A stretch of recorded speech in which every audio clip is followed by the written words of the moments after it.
carta aos Hebreus e nós vamos mais uma vez aprender um pouquinho do Senhor, aquilo que Ele tem já nos comunicado. Eu tenho falado para os irmãos sobre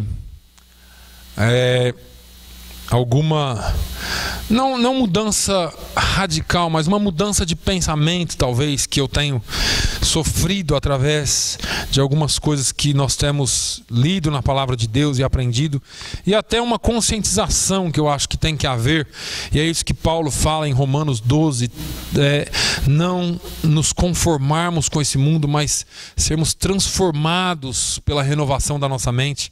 A mente do cristão, ela não está parada num lugar, ela não pode estar alienada. O cristão tem que estar sempre aprendendo, e Jesus disse: aprendei de mim, que sou manso, aprendei de mim. E às vezes nós, dentro daquilo que nós chamamos do evangelho, não do evangelho em si, mas do evangelicalismo, daquelas igrejas denominadas evangélicas, dentro do que nós aprendemos desde a infância, talvez, por muitos anos, nós aprendemos dentro de uma simplicidade, dentro de uma teologia aprendida na prática, e não que isso seja ruim, mas às vezes nós aprendemos por interpretações erradas ou errôneas, não por maldade, mas por talvez falta de conhecimento e talvez falta de se debruçar um pouquinho mais diante da palavra de Deus, e por isso eu tenho sofrido talvez alguma mudança um pouco mais drástica, mas nada que influencia na nossa fé. Eu quero falar de fé nessa manhã, eu quero falar um pouquinho de fé. Por mais que eu tenha tentado preparar um sermão, eu quero que o Espírito Santo fale aos nossos corações muito mais do que eu, porque muitas vezes nós aprendemos de uma forma, e eu queria que você fosse, nessa manhã, tivesse a capacidade, ou pedisse para Deus, para quebrar todas as fortalezas. E quando nós falamos em fortalezas, nós logo pensamos em demônios. Fortalezas, demônios, não, que tem que expulsar. Mas algumas fortalezas não são demônios, são aprendizados antigos que nós aprendemos, e aquilo fica grudado em nós, e parece que qualquer um que pregue alguma coisa um pouquinho, numa vertente um pouquinho diferente, nós estranhamos. Não fique preocupado, eu não vou trazer nenhuma heresia aqui. Eu só quero, como eu tenho dito aqui há algumas semanas, bater um papo com a igreja, porque eu acho que nós precisamos, sim, seguirmos a palavra na sua simplicidade, mas entender o que o escritor queria dizer quando ele disse. Então vamos ao capítulo 11 de Hebreus. Eu não vou ler o primeiro versículo, porque o primeiro versículo fala o que é a fé. Nós estamos cansados de citar isso aqui, mas hoje eu vou dar uma definição de fé para você dentro deste versículo, mas que talvez você nunca tenha pensado nisso. Vamos lá. E eu espero realmente que o Espírito Santo fale muito mais ao seu coração do que eu, porque eu não escrevi nada, não preparei nada, fiquei algumas horas tentando escrever, mas quando os pensamentos estão muito cruzados, é melhor não pôr nada no papel e deixar fluir um pouquinho mais. No versículo 13 do capítulo 11, diz assim: todos estes morreram na fé, sem terem recebido as promessas, mas vendo-as de longe e crendo-as e abraçando-as, confessaram que eram estrangeiros e peregrinos na terra. Versículo 16: mas agora desejam uma melhor, isto é, a celestial. Presta atenção: pelo que também Deus se não envergonha deles, de se chamar seu Deus, porque já lhes preparou uma cidade. Daqui a pouco nós vamos um pouquinho adiante. Eu vou trocar aqui, Andrew, que eu esqueci.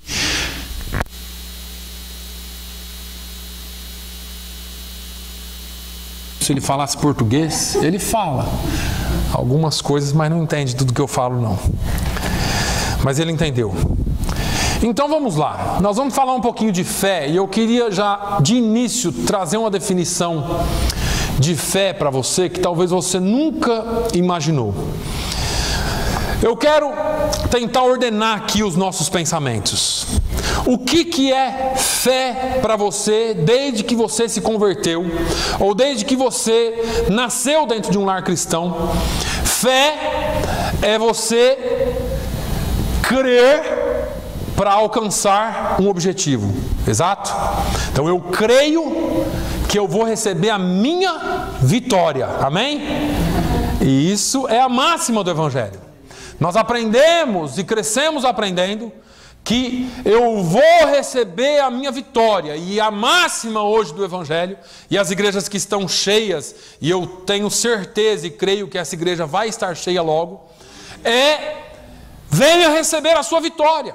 Eu falei aqui no serviço passado, ou no domingo passado, sobre esse evangelho de vitória, o evangelho que nós pregamos, e eu preguei muito até sobre a promessa, sobre a vitória, sobre a bênção, receba a sua bênção, receba a sua vitória.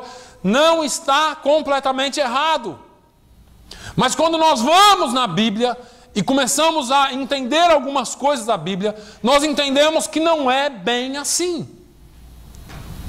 Que essa fé que é pregada na Bíblia não está sempre atrelada, ou grudada, ou juntada com uma vitória. Porque todos nós temos que ter fé. E fé, numa definição geral, seria isso: eu creio que eu vou receber. Trocando em miúdos. Eu não vejo, mas eu creio que eu vou receber. Agora, quando eu venho no capítulo 11 de Hebreus, que fala da galeria dos heróis da fé, a natureza da fé, o que é fé, como esses homens tiveram fé, eu quase que me decepciono, mais uma vez. Eu quase que me decepciono com o evangelho pregado, porque o evangelho pregado diz que eu tenho que receber a minha vitória, eu tenho que receber a minha cura, eu tenho que receber a minha bênção, porque senão eu não tenho fé. Quantos de nós aqui já passamos por experiências que você não recebeu porque você não tinha fé? Irmã, você não foi curada porque lhe faltou fé. Olha, só quem tem fé vem aqui para frente. E aí a frente enche, e a pessoa ora, e aqueles que não recebem a sua vitória não têm fé. Agora eu cheguei aqui no versículo 13 lendo essa palavra, e eu levei um susto. Não que eu não conhecesse, não que eu já não tivesse visto, mas parece que de uns dias para cá alguma coisa tem mexido dentro de mim, porque a gente luta, e parece que algumas pessoas vivem de fé em fé, como eles dizem, vitória em vitória, e nós não vivemos. E nós enfrentamos dificuldades, e nós enfrentamos perdas. E aí vem o escritor falando assim: todos estes quem? Leu o capítulo 11. Pela fé fulano fez isso, pela fé fulano fez aquilo, pela fé Abraão fez isso, pela fé Moisés fez isso, tudo pela fé. E ele fala assim: todos estes morreram na fé, sem terem recebido as promessas. Deixa eu te falar uma coisa: você está disposto e preparado para não receber a sua promessa? Pastor, Deus prometeu, Ele vai ter que dar. Deus falou que ia fazer, Ele vai ter que fazer. Mas a Bíblia está dizendo que esse monte de homem aqui que eu julgo que seja melhores que nós, porque eu acho que Abraão era um pouco melhor do que eu, talvez Moisés fosse pouquinha coisa melhor do que eu, eles morreram na fé, mas não receberam as suas promessas. E aí eu fiquei me remoendo, porque eu não queria pregar isso aqui não. Mas a gente não pode escolher o que vai pregar, né? Porque quem escolhe o que vai pregar só prega vitória, vitória, vitória, vitória. E aí tem uma multidão de pessoas enganadas. E eu não sei se elas estão indo para o céu, porque o evangelho que está sendo pregado está sendo errado. E Paulo falou assim: olha, da forma como vós recebestes o evangelho, andai também nele. E as pessoas recebem tudo errado e estão andando tudo errado. E eu ouvi muitas vezes, mas não foram poucas: rapaz, sai dessas igrejas que esse evangelho é derrotado, esse evangelho de luta. Vem para a minha igreja é um evangelho de vitória. Aqui você logo vai ter a sua casa própria, você logo vai ter o seu carro. Eu ficava olhando, falei, meu Deus, que evangelho de coisas. E Jesus, quando eu lembro de João 3,16, parece que me dá um nó na cabeça, porque Deus amou o mundo, e quando Ele estava falando de mundo, Ele não estava falando de terra, casa, carro, propriedade, estava falando de mim e de você. Estava falando de pessoas que Ele amou, mesmo sendo pecadores, como Romanos fala. Ele amou pessoas que não tinham direito a nada, não tinham nada para oferecer, não tinham nada, mas Ele nos amou. E aí nós amamos as coisas e usamos as pessoas. É esse evangelho que tem sido pregado. E aí o escritor aqui fala, todos esses morreram na fé sem terem recebido as promessas. Eu quero falar nessa manhã sobre uma definição de fé que nós nunca pensamos, mas que talvez te ajude um pouquinho. Eu quero falar sobre mantendo a essência. Mantendo a essência. Porque fé para o evangelho contemporâneo é você que andava de fusquinha 66, hoje está andando numa caminhonetona dessa que eu vi, rapaz, isso é fé demais.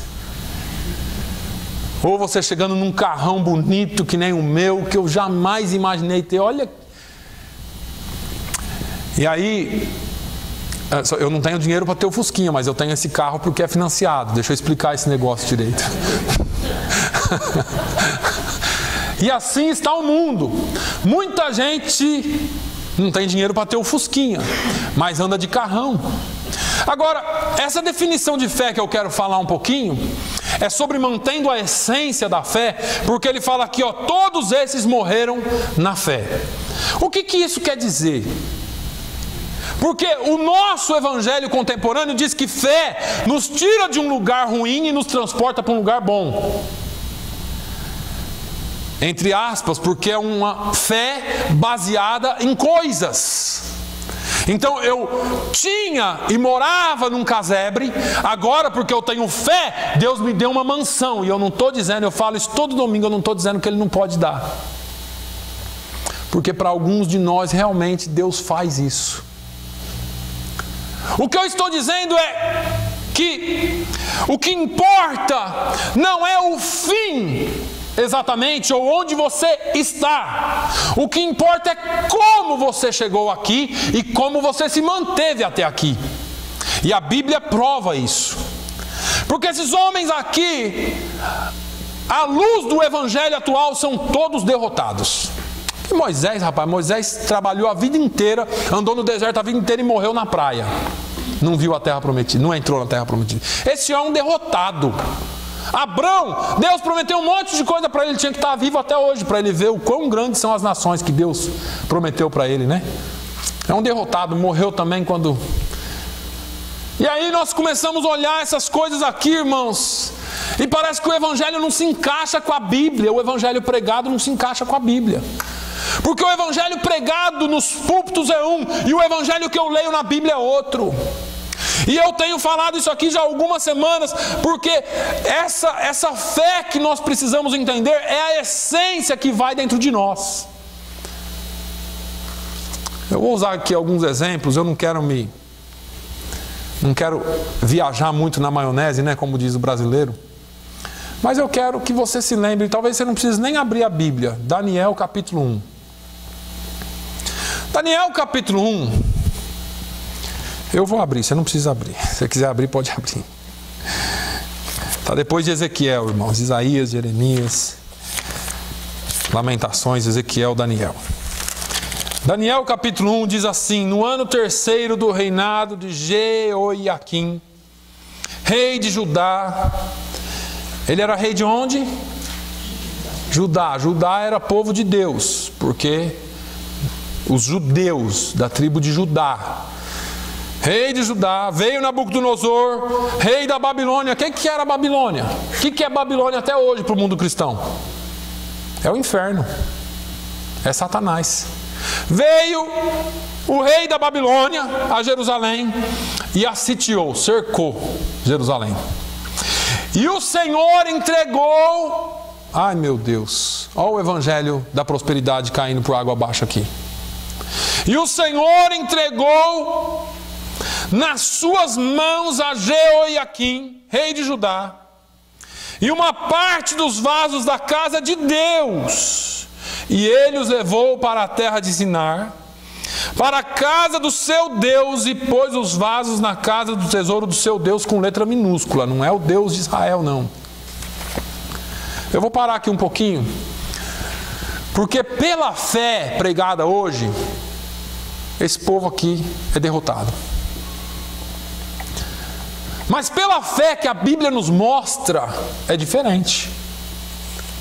Eu poderia dizer para você que muitas vezes nós, cristãos que têm fé, passamos por coisas que lá fora ou em outro evangelho seriam uma maldição.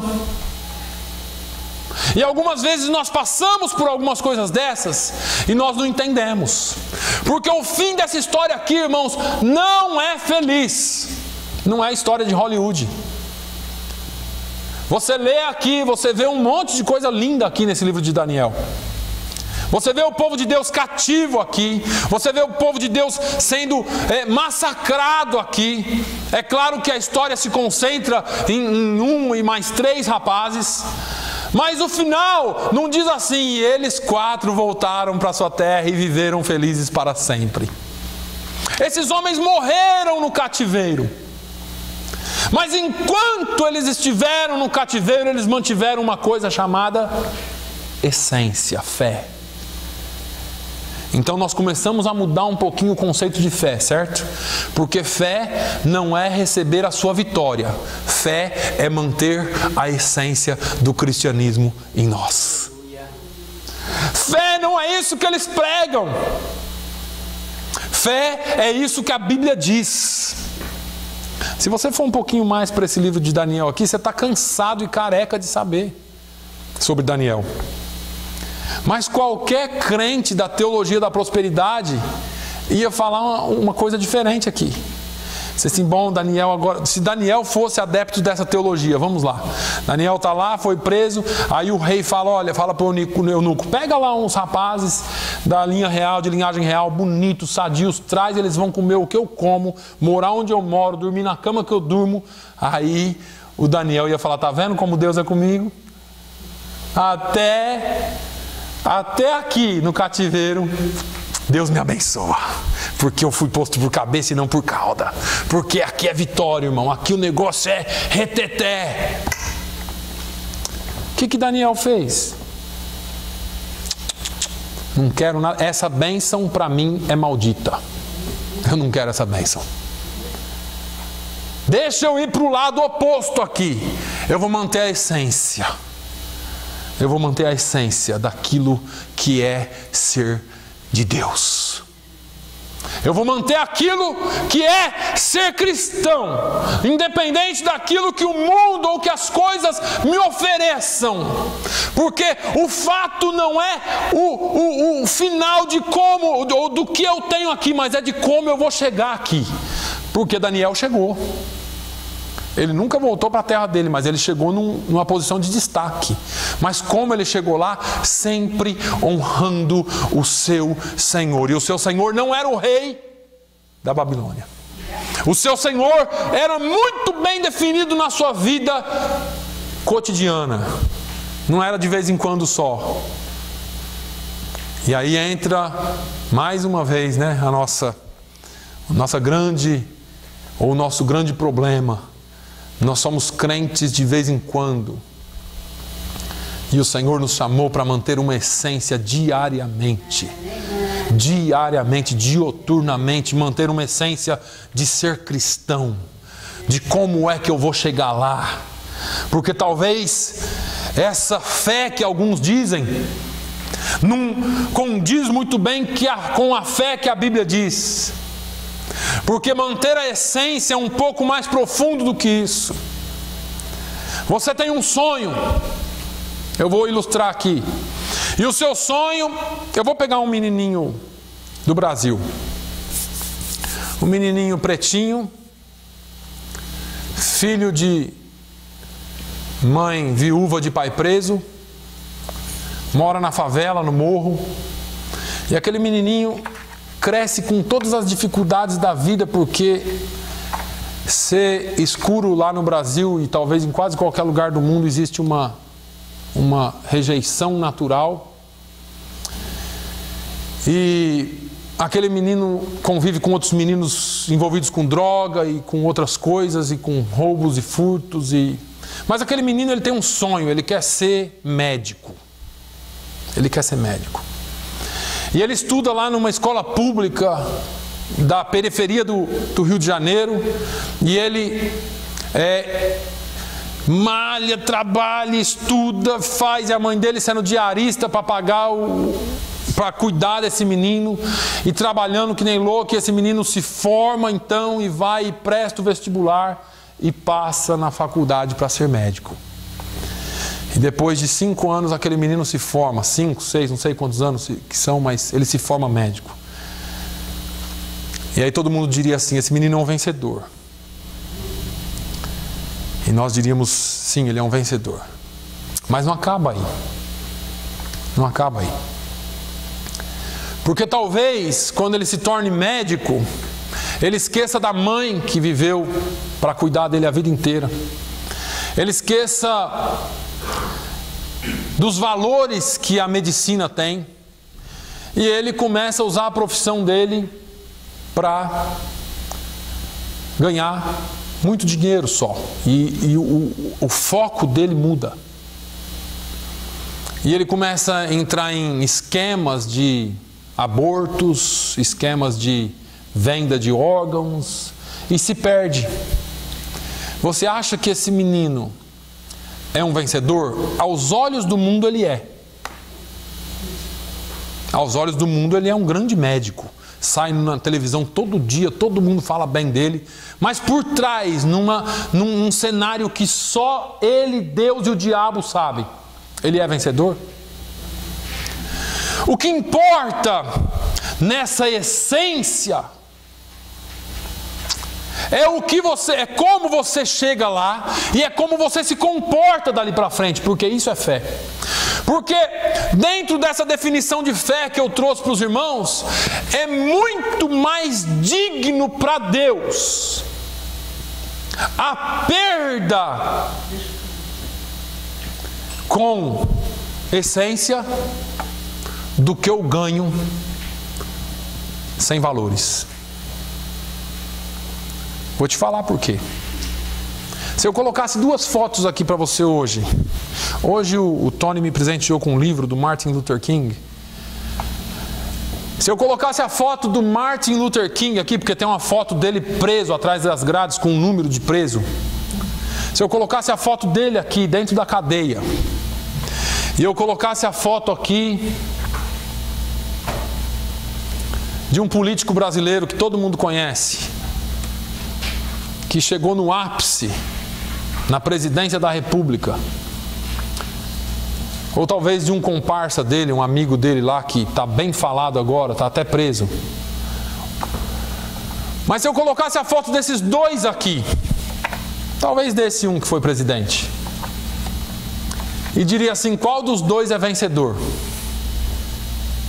Muitos diriam que é aquele que foi presidente, porque o outro, afinal de contas, está preso. Para Deus, quem que você acha que Deus aplaude? Aquele político que chegou no top, ou aquele homem que foi preso, discriminado pela sua cor, foi aplaudido por milhares de pessoas e morto? Quem você acha que Deus aplaude? Nessa definição de fé, derrota nem sempre significa derrota. Nessa definição de fé, vitória nem sempre significa vitória. Porque muitos acham que ter fé é alcançar a sua vitória. E a Bíblia está dizendo assim, olha, nem sempre você alcançará a sua vitória. Agora você tem que manter a sua essência. Porque esses homens aqui morreram sem alcançarem as suas promessas. Mas eles morreram na fé. Morreram na essência, morreram servindo ao seu Deus, não se acovardaram porque não receberam a promessa. Deus não me lembra, Deus não quer nem saber de mim, Deus se esqueceu de mim, irmãos. Isso é um papo furado de um evangelho frouxo. Evangelho de verdade é o evangelho que você mantém a sua essência da fé. Existe um corinho em inglês que diz assim: estou voltando à essência da adoração. Estou voltando à essência da adoração. Tudo que nós fazemos e somos tem que estar ligado à essência de quem nós somos. Mas vamos um pouquinho para frente, porque eu não quero extrapolar o horário. No versículo 16 eu li aqui: mas agora desejam uma melhor, isto é, a celestial. Segunda parte do versículo: pelo que também Deus não se envergonha deles, de se chamar seu Deus, porque já lhes preparou uma cidade. O que é isso aqui? Esses homens aqui, eles morreram na fé, sem alcançar a promessa. O mundo pode dizer assim: é tudo derrotado. Eu preguei aqui alguns meses atrás: o que é que Deus pensa de você? O mundo pode estar te aplaudindo e você está lá todo cheio de si, orgulhoso e tal. A pergunta é: o que Deus pensa de você? Porque desses homens aqui, Deus diz assim: eu não me envergonho de ser chamado Deus deles. Eu não me envergonho de ser o Deus deles. É Deus falando sobre eles. Qual é o testemunho que Deus dá de você? Não é o que os outros falam de você. É o que Deus fala de você.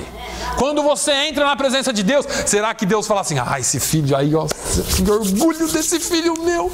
Nossa, esse filho aqui eu recebo de braço. Ou será que quando você entra, Deus está com os olhos cheios de lágrimas, dizendo assim: eu queria tanto que fosse diferente, filho. Você continua sendo meu filho, mas eu queria que você fosse um pouquinho diferente.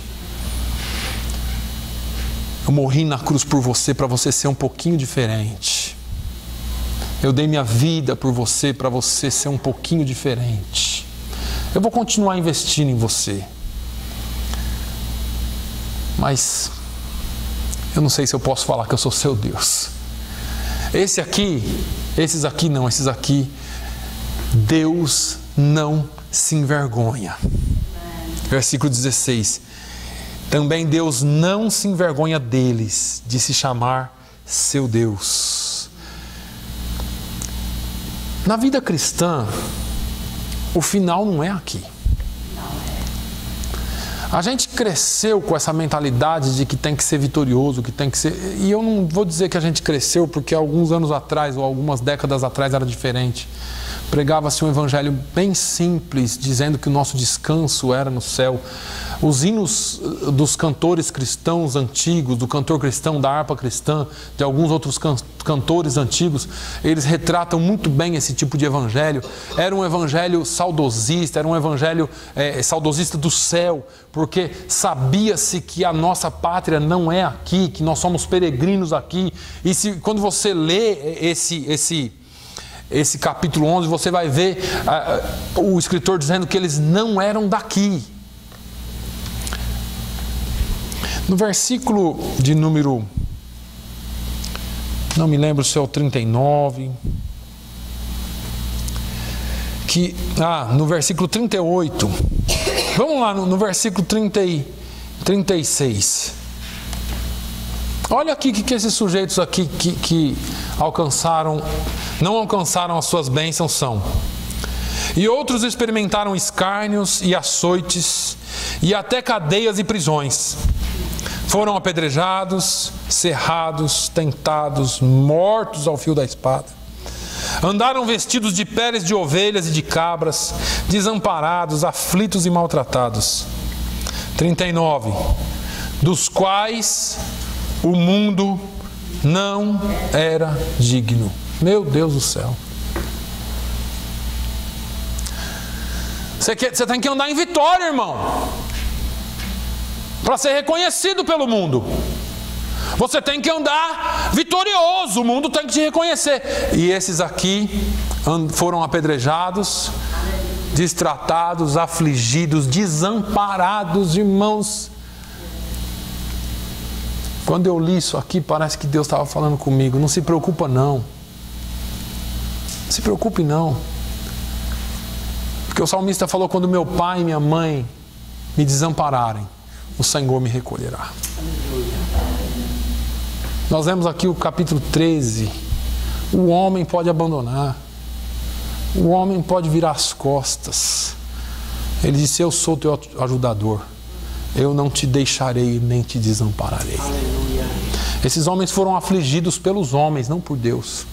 Eles foram apedrejados por homens, eles foram perseguidos, eles andaram com roupas simples, não tinham nenhuma beleza em si. Sabe aquele terno que você ganhou, aquela camisa que você ganhou, a calça, o sapato, que é tudo ganhado, que às vezes você fala assim: eu queria ter dinheiro para ir comprar, mas foi tudo ganhado e a maioria é usado. Não tem problema. A recompensa vem de Deus. A Bíblia fala que o mundo não merecia esses homens. O mundo não merecia eles. Algumas pessoas, como diz uma música lá do Brasil, estão fazendo peso na terra, hora extra. E é verdade, e não são os ruins. Porque essa música fala de gente má que está fazendo peso na terra, fazendo hora extra na terra. Mas a Bíblia mostra que quem às vezes faz peso na terra e hora extra na terra são pessoas boas, que o mundo não as merece. Esse aqui é o tipo de fé que a Bíblia fala. É um tipo de fé de pessoas que não deixa a sua essência porque foi afligido. É um tipo de fé de pessoas que não deixa a sua essência, não muda o que são porque alguém lhes falou mal. É um tipo de fé de pessoas que não mudam o que são, o que é, porque não recebeu a sua cura. É o tipo de fé, uma essência de pessoas que não muda a sua fé em Deus e a sua forma de caminhar, porque não recebeu o carro novo ou a bênção que esperava. É um tipo de fé que está focada somente nele, para ele e por ele. É um tipo de fé que não se abala com as circunstâncias exteriores. É um tipo de fé que nós podemos caminhar porque eu serei aquilo que sou, independente de estar vestindo roupa nova comprada num shopping center, ou de eu estar vestindo roupa que alguém me deu, mas glória a Deus porque eu tenho. É um tipo de fé que não pode mudar o meu foco. Moisés podia dizer assim: tem alguma coisa errada, porque não é possível, nunca chego nesse lugar. Ele prometeu que a gente ia entrar, mas eu nunca chego. Daniel podia ter dito: tem alguma, vocês três podem se dobrar diante desse Deus aí, dessa estátua, porque tem alguma coisa errada. Ele trouxe a gente para o cativeiro e nós vamos ficar aqui até quando? É assim que essa fé contemporânea ensina. Você vai ficar sofrendo até quando? Pare de sofrer. É a máxima do Evangelho, não é? Vem para Jesus e deixe de sofrer. E aqui, o escritor aos Hebreus está dizendo assim: olha, meu filho, deixa eu te dar uma notícia que talvez você não vai gostar muito. Talvez você vai sofrer a vida inteira e morrer sofrendo. Mas tem um lugar para você. Aquele lá de cima não se envergonha de ser seu Deus, e Ele tem uma cidade preparada para você. Você pode não ter um Land Rover aqui, você pode não ter o melhor carro que você queira aqui, mas lá tem uma cidade preparada para você. Lá tem um lugar preparado para você, porque você manteve a essência. Você não se acovardou, em outras palavras. Você não é um crente frouxo, que quando vem a dificuldade, você começa a choramingar e dizer que Deus se esqueceu. Deus é Deus, e que ser crente é ser crente. Só é bom quando você está caminhando em vitória, irmão. Aqui é vitória.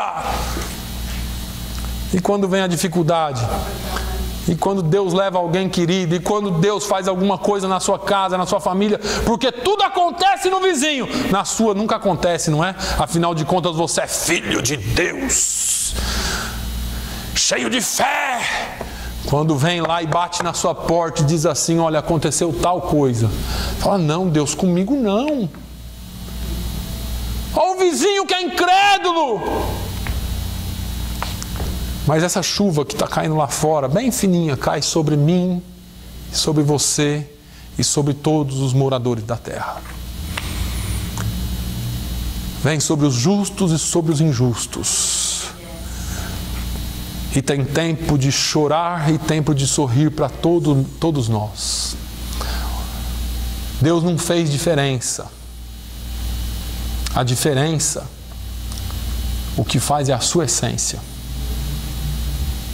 Deus não fez diferenciação entre humanos. Ele ama a todos igualmente. Ah, não, Ele ama mais a mim, pastor, porque eu sou crente. Não, Ele ama você assim como Ele ama o homicida e a prostituta. Igualzinho, o amor dele é o mesmo. O que muda é a essência que há em ti.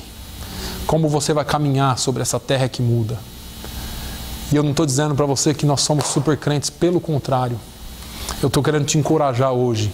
Porque você, segundo alguns evangelhos aí fora, você é um derrotado. E eu estou dizendo para você que a Bíblia está dizendo que não, que Deus não tem vergonha de você. Que você pode passar aperto, que você pode passar dificuldade, que você pode enfrentar doenças, que você pode enfrentar qualquer coisa nessa vida. Deus não se envergonha porque você mantém a sua essência. Você é o que você é. No bom ou no mal, no ruim, caminhando em vitória, como dizem aí, ou caminhando na derrota, como dizem aí. Não importa, a minha essência é adorar a Deus. Eu mantenho a minha fé, eu adoro a Ele, independente de como seja. Mas não tem dia que você está mais nervoso, não tem problema. Entra na presença dEle um minutinho, fala com Ele. Senhor, eu não estou conseguindo segurar os meus impulsos aqui. Vai dar uma volta. Fala com Ele. Mas não deixa que a sua essência seja deteriorada por um evangelho que veio para destruir a igreja do Senhor. A igreja do Senhor precisa caminhar em essência. A igreja do Senhor precisa manter-se naquilo que nós fomos chamados para ser. Crentes e adoradores de um Deus que é fiel. Talvez o mundo realmente não era digno desses homens. Assim como muitos que já passaram e muitos que vão passar, sofreram tanto. E às vezes nós temos a capacidade de dizer: tem gente que nasce para sofrer mesmo. Tem gente que nasce para sofrer mesmo. Mas nós não sabemos nada. Essa essência que só você, Deus, e eu quero acrescentar que o diabo sabe, que o diabo sabe bem quem somos nós, é que tem que valer alguma coisa. Não é o que os homens estão te aplaudindo, não é o que as pessoas estão falando de você, é o que Deus fala de você. Ele olha para você e fala assim: tá vendo lá meu servo? Tá vendo lá meu servo? Que nem ele fez com Jó. Tá vendo lá meu servo? Você viu? Vi. E talvez o diabo não possa dizer assim para Deus: mas o Senhor tem dado tudo para ele. Talvez o diabo não tenha palavras para dizer, porque para esses homens aqui eles não tinham nada, eles não tinham nem roupa direito. Eles foram apedrejados, eles foram açoitados, eles foram cerrados ao meio. Mas mantiveram a essência. Manter a essência. Porque o que você é não é isso aqui. Isso aqui pertence ao que você é. Mas isso aqui não é você. Você é um espírito que tem alma, pensa e possui um corpo. O corpo é o que mais se importa hoje em dia.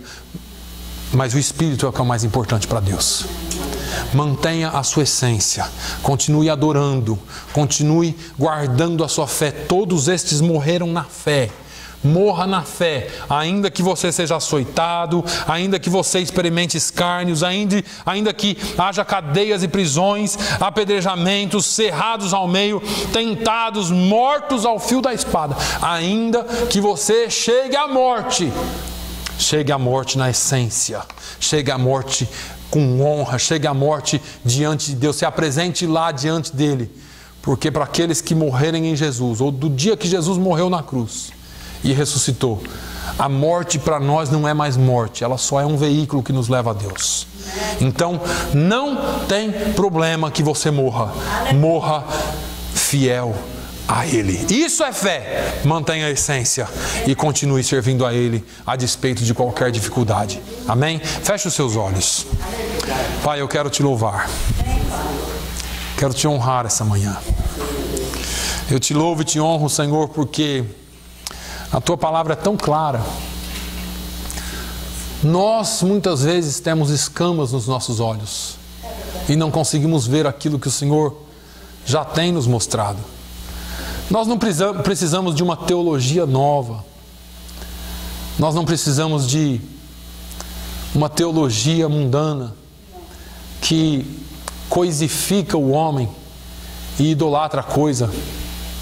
Nós precisamos de essência, de uma fé verdadeira que provém de Ti. Nós precisamos caminhar de glória em glória, mas de uma glória definida por Ti, não pelo que os homens chamam de glória. Nós precisamos caminhar contigo, independente das circunstâncias que nós vivemos.